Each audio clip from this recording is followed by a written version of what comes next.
Hi everyone, this is a quick little recording that's going to cover some information that will be needed to help you write your letter to the legislator assignment. And specifically, this letter to the legislator assignment will address two KRDNs, KRDN 2.3 and KRDN 2.9. And this is to defend and discuss an impact of a public policy position on nutrition and dietetics. So a little bit of information about this assignment is that you are going to write a letter that would presumably go to your congressperson, whether that be the senator or your representative at the federal level, not the state level. So we're focusing on our federal level representatives or congressperson. The letter should advocate for one of the policies or legislative bills that the Academy supports and is lobbying for in DC. But you also want to talk about why it's important because you have to include in your letter the impact of public policy position on nutrition and dietetics practice. And then you're also going to defend that issue impacting nutrition and dietetics practice. So you want to talk about how it helps the constituents of that individual. Your argument will be in favor of the legislation, but it also must be evidence-based using current scientific literature to support your findings or to support your argument in favor of the bill.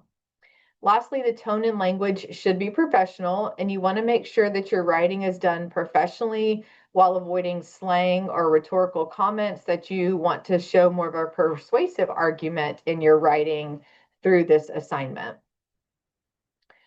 So let's first talk a little bit about the instructions. You want to first figure out who represents you. So there's a link in your assignment and also here on this slide to determine who represents you.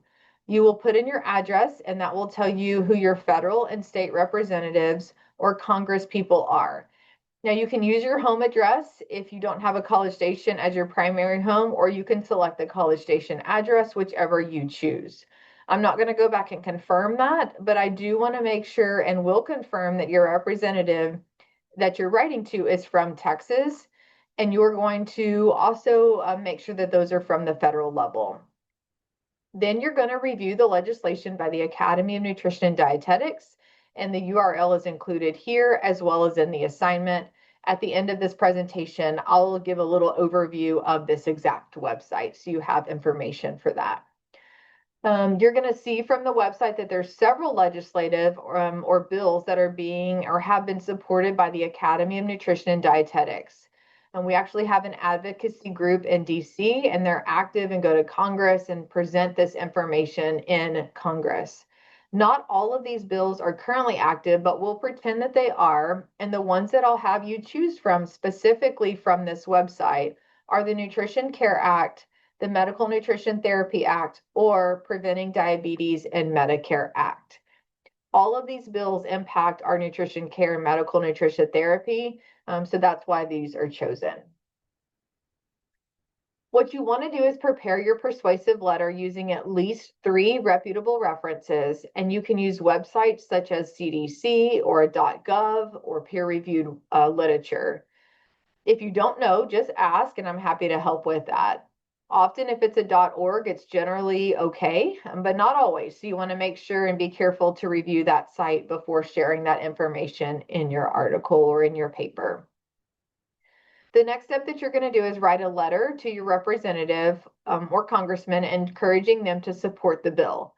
You're going to select one of those 3 bills that I mentioned on the previous slide, and you're going to write to them to have them support the bill, but you want to tell them why. You want to discuss why it's important and how it can impact our dietetics practice, how it might give us access to more individuals or improve the health status of the individual. Because these people are their constituents, they should be and they should have a vested interest in helping their individuals with what we're asking for. So they want to hear from us. The assignment has specific information about the formatting of the letter. In particular, this is all in your Canvas assignment, but it should be 1 to 1.5 pages. It doesn't have to be really long. It should be concise, but again, professionally written. It must include the HR or the S number for the bill you're writing to your representative. If you're writing to the representative, you want to use the HR number. If you're writing to one of our 2 senators, you will use the S number, because this is how they reference the bills when they're debating these on the Congress floor. Your references should be on a separate sheet of paper. So you have your letter on one page, and the next page, separate from the letter, should be your references sheet using AMA citation style. I have a reference sheet here in the assignment link in Canvas, so you can use this as a guide. And please know that I do request the AMA citation style. You're going to upload your letter to the legislator in Canvas assignment no later than our class time on Thursday, September 25th, to avoid any point deduction.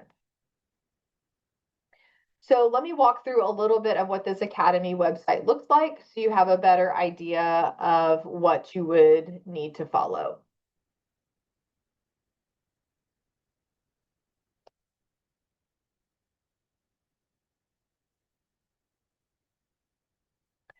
Okay, so we can see here, we have several, this is the link that is shared, and there's several federal policy initiatives, and you can see the ones that, there's more than just what I've listed, but we're gonna stick to those three that I've discussed. So if we take the Medical Nutrition Therapy Act, you're gonna note on this site, there's a lot of information that we can utilize to help with writing our paper, but give us support for different types of acts or bills that we're reviewing in the Congress.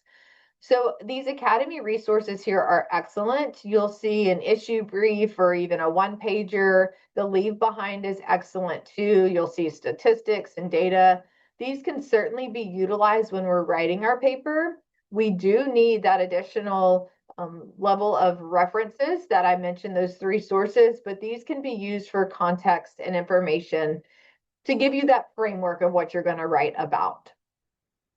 Okay, there's also different infographics and key points that we can share. So all information that is very helpful and resourceful when evaluating which act you might want to choose, but also how you can frame your persuasive paper from that.